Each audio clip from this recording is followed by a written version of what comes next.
आपलं आतडं हे अन्नाचं पचन, पोषणद्रव्याचं शोषण आणि रोगप्रतिकारशक्ती टिकवून ठेवण्यासाठी महत्त्वाची भूमिका बजावतं. आतड्यांमध्ये दीर्घकाळ जर बिघाड झाला तर शरीर अनेक लक्षणं दाखवतं, तेव्हा त्याकडे दुर्लक्ष करू नका.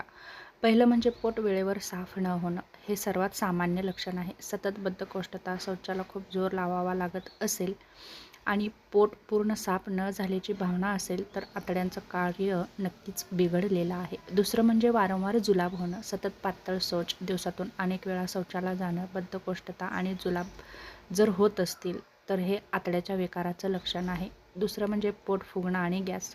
जेवल्यानंतर पोट फुगणं, गॅस होणं, ढेकर येणं, पोटात गुडगुड आवाज येणं यासारखी लक्षणे दिसत असतील तर नक्कीच पचनाचे विकार आहेत.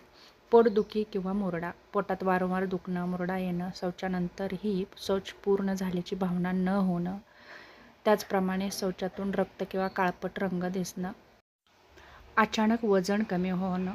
आहार योग्य असूनही वजन झपाट्यानं कमी होत असेल तर पोषणद्रव्याचे शोषण व्यवस्थित होत नाही. त्यामुळे आपल्याला पचनाशी संबंधित तक्रारी आहेत हे समजा. सतत थकवा जाणवणं.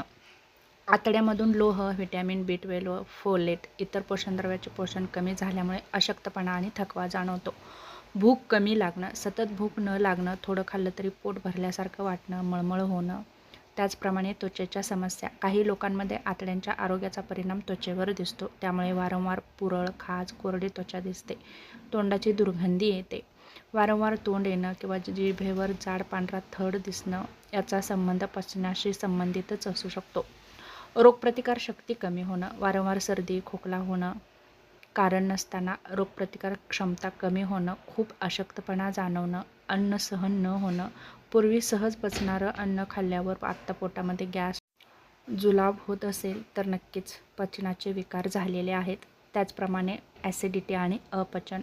जेवणानंतर जळजळ, ढेकर, अपचन किंवा पोट जड वाटणं ही लक्षणे सतत होत असतील तर तपासणी करणं गरजेचं आहे. शौचाच्या सवयीमध्ये बदल. शौचाचा आकार, रंग जर बदललेला असेल तर नक्कीच उपचार घेण्याची गरज आहे. आतडं निरोगी ठेवण्यासाठी पुरेसं पाणी प्या. तंतुमय पदार्थांचा आहारामध्ये समावेश करा.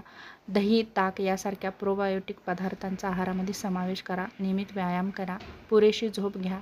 ताण कमी ठेवण्याचा प्रयत्न करा. धूम्रपान, तंबाखू, मद्यपान टाळा. वेदनाशामक औषधे डॉक्टरांच्या सल्ल्याशिवाय घेऊ नका. शौचातून जर रक्त येत असेल, 2 ते 3 आठवड्यांपेक्षा जास्त काळ तुमची बद्धकोष्ठता किंवा जुलाब असेल, सतत पोटदुखी होत असेल, कारण नसताना वजन कमी होत असेल, सतत ताप, अशक्तपणा जर जाणवत असेल तर नक्कीच डॉक्टरांचा सल्ला घेणं गरजेचं आहे. महत्त्वाचं म्हणजे अपचन होऊ नये म्हणून पाणी वेळेवर प्या. शरीराची हालचाल ठेवा. हलकं अन्न घ्या.